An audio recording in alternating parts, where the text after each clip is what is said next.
The sound of rain had always comforted Emily, soft, steady, and endless.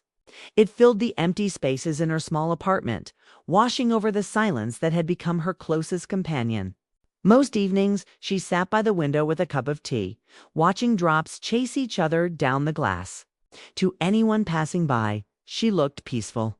But inside there was a quiet ache she never spoke of. Emily was 36, a book editor who spent her days reading about other people's adventures. Every morning she polished someone else's story. Every night she came home to a life that felt unfinished. Her world was neat, organized, and safe, yet sometimes, as the city lights shimmered below her window, she caught herself wondering what it would feel like to be surprised again. To be seen, her apartment reflected her perfectly small but warm, filled with soft colors and framed memories. There was a photo of her parents on the bookshelf, smiling by a lake. A painting she had done years ago when art was still a dream she believed in. And a single plant on the kitchen counter, stubbornly alive despite her forgetting to water it. That evening, the air felt heavier than usual. The clouds outside were deep gray, and thunder rolled in the distance like a secret being whispered. Emily wrapped herself in a blanket and tried to focus on her book. But her mind wandered. It had been years since she'd allowed herself to fall in love, or even imagine it. There had been a time when she'd believed in grand gestures, in letters and slow dances, and someone waiting at the door. But time had its way of quieting certain dreams.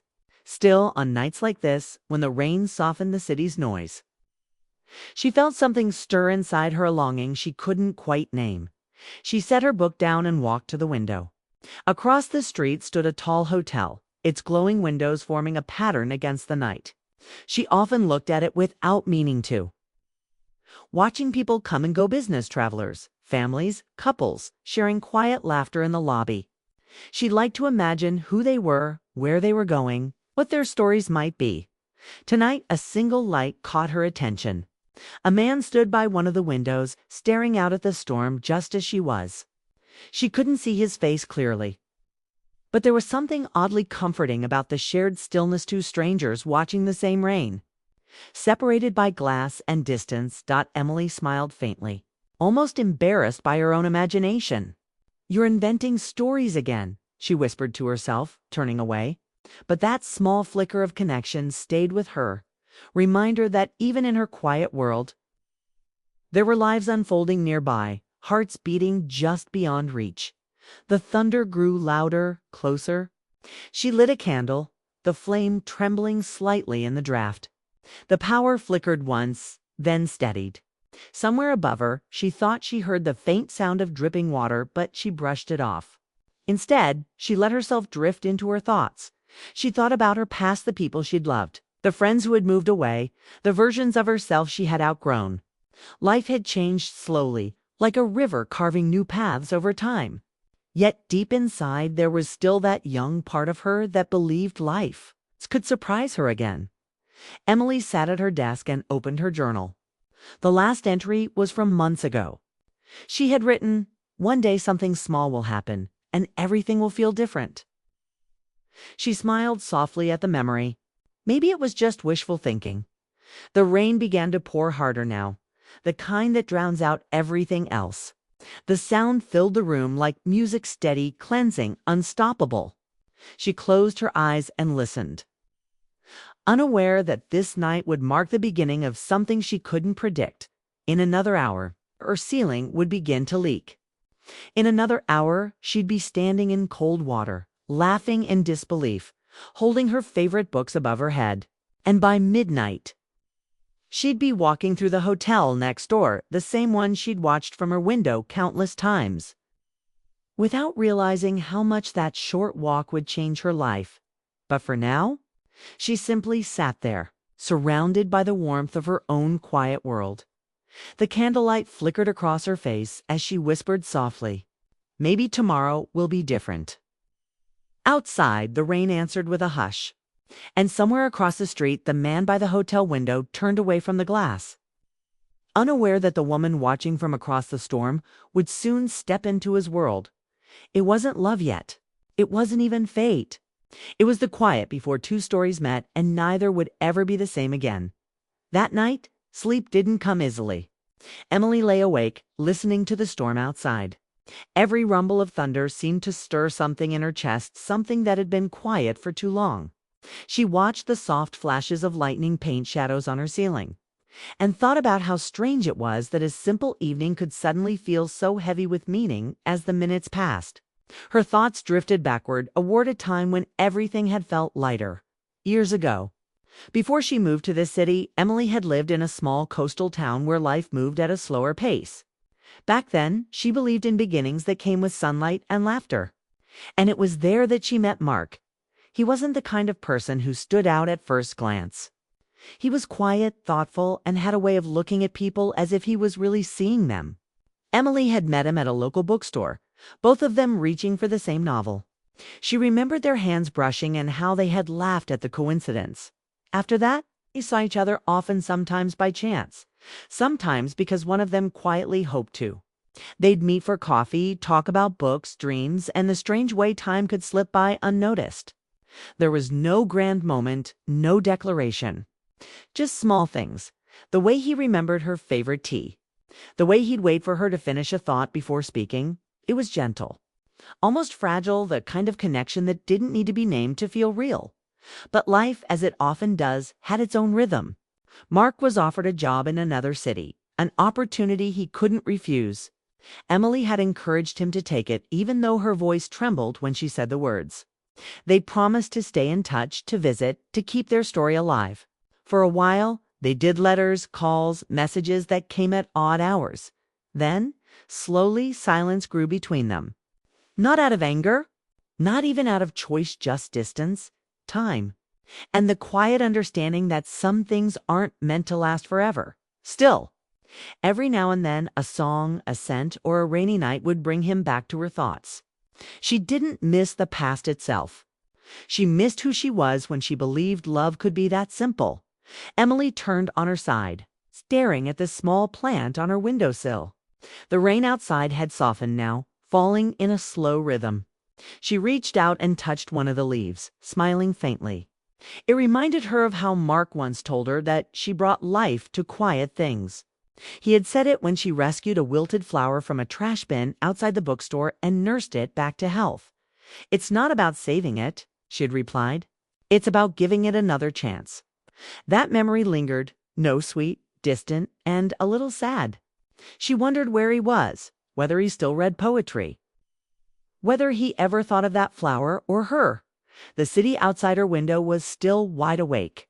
Cars passed through wet streets, their reflections rippling across puddles. In one of the hotel windows, the light she had noticed earlier was still on. A small golden square glowing against the darkness. It made her think about how people everywhere carried stories like hers, half-forgotten connections. Unfinished sentences, memories that still echoed even when life had moved on. Emily closed her eyes and breathed deeply. The air smelled of rain and something faintly metallic, perhaps from the ceiling leak she hadn't yet discovered. But she didn't move.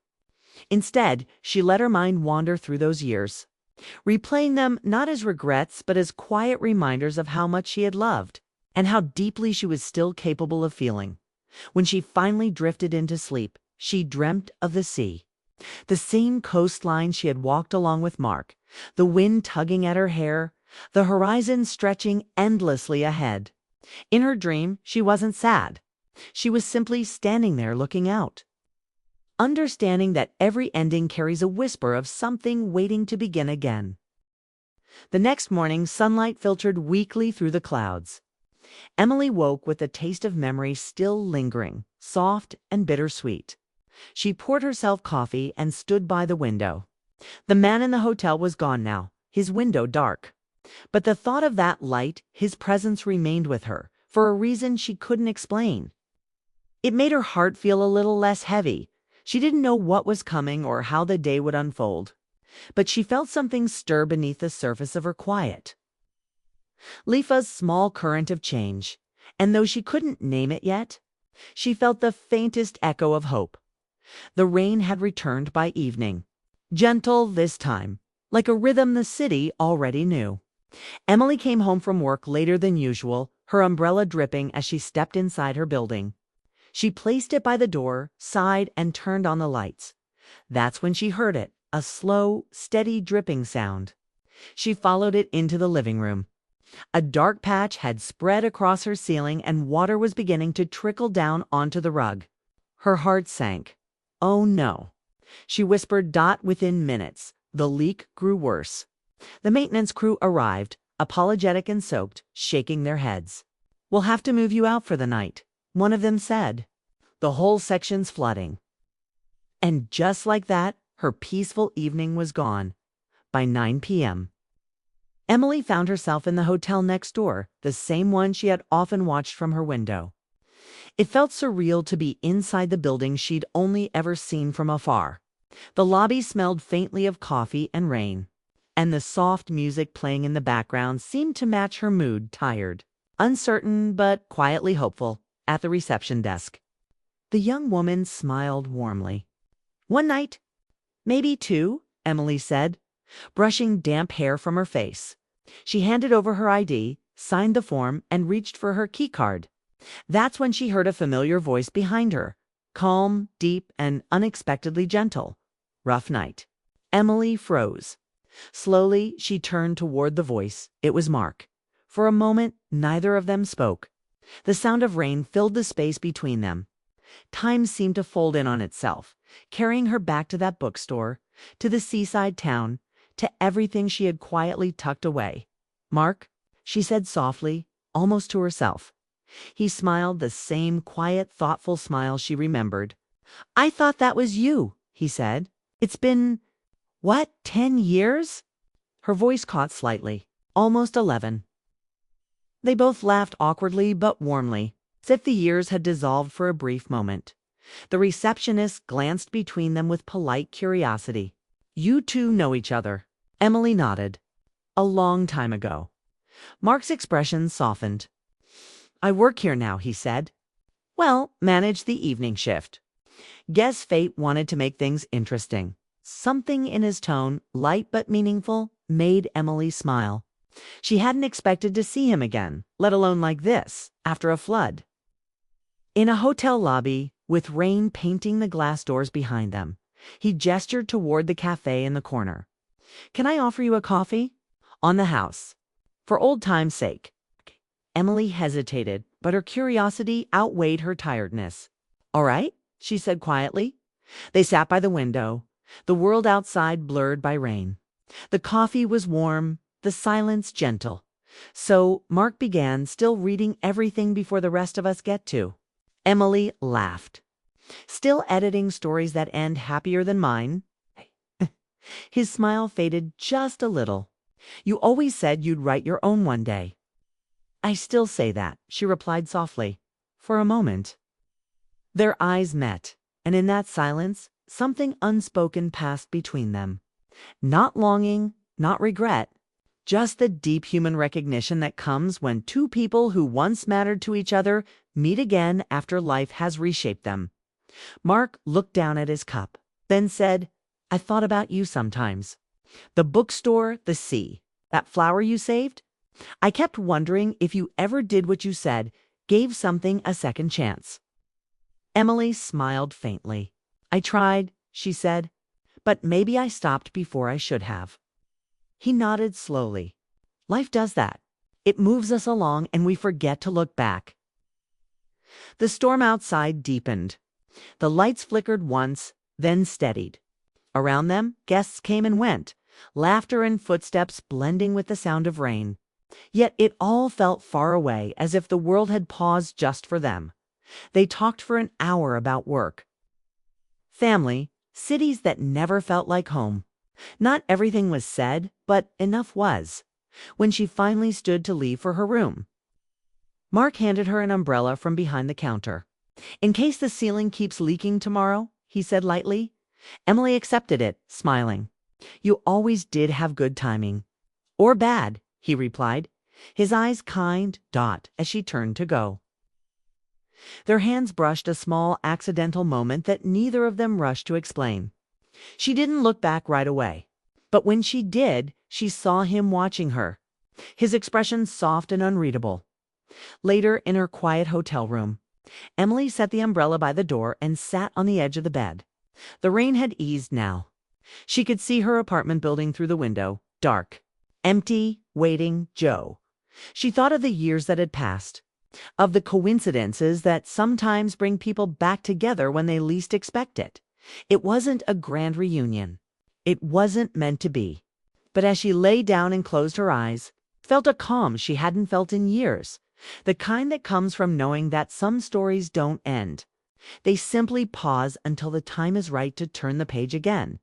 Outside, the rain stopped. And somewhere in the quiet hotel below, Mark turned off the lobby lights. But for a moment, he lingered by the window, looking toward the building across the street, where Emily had once watched the world go by alone. The morning arrived, pale and still.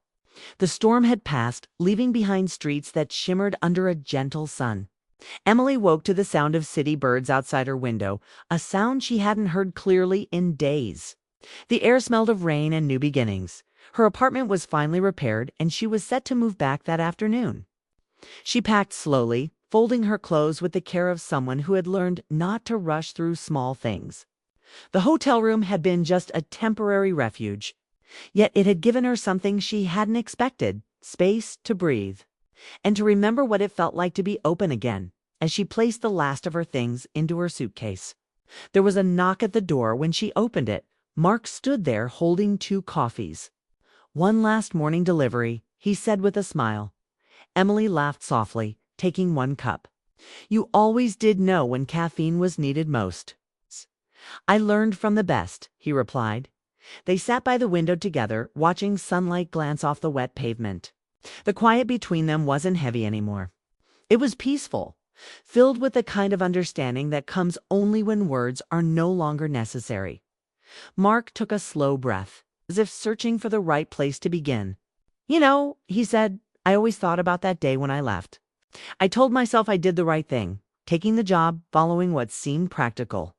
But every time it rained, I'd think of you."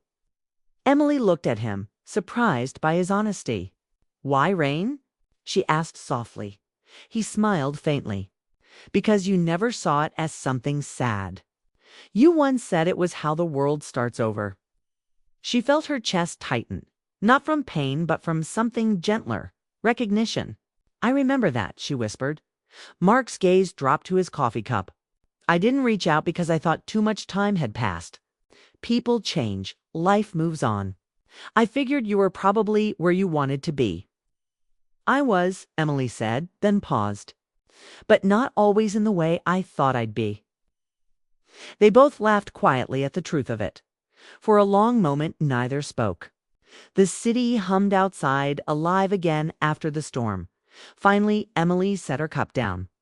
"You know, I used to watch this hotel from my window," she said. "I'd see the lights in the rooms, people coming and going. I wondered what stories were unfolding in there. I never imagined I'd end up being one of them." Mark chuckled softly. "Maybe the stories were waiting for you."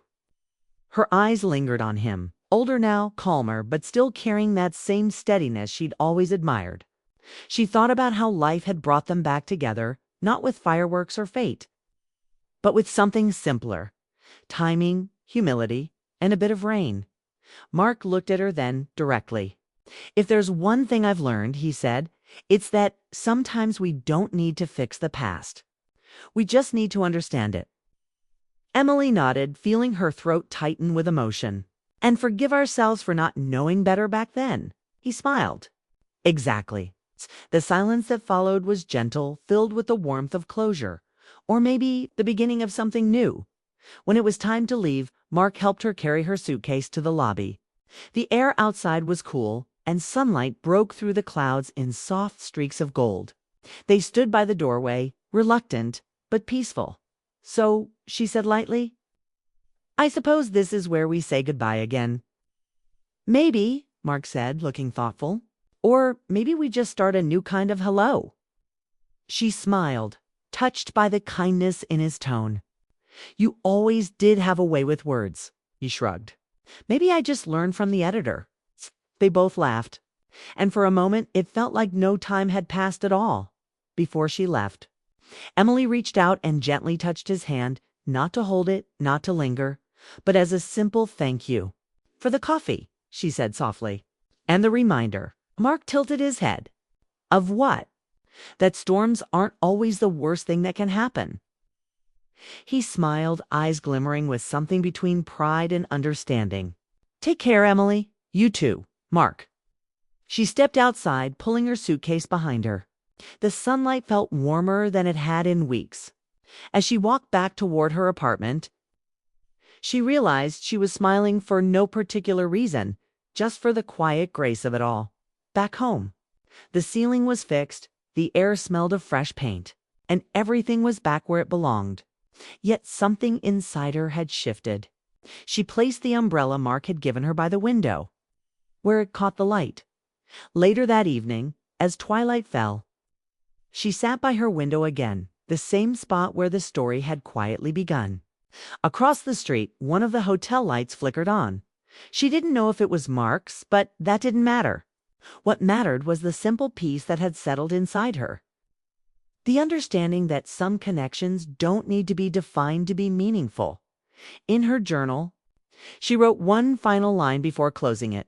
Sometimes life floods. It's the places we've grown too comfortable in, not to take away what we have, but to remind us there's still more to feel, still more to discover. And with that, Emily leaned back, watching the city lights glow against the quiet night. Not an ending, just another beginning. Waiting patiently beyond the window,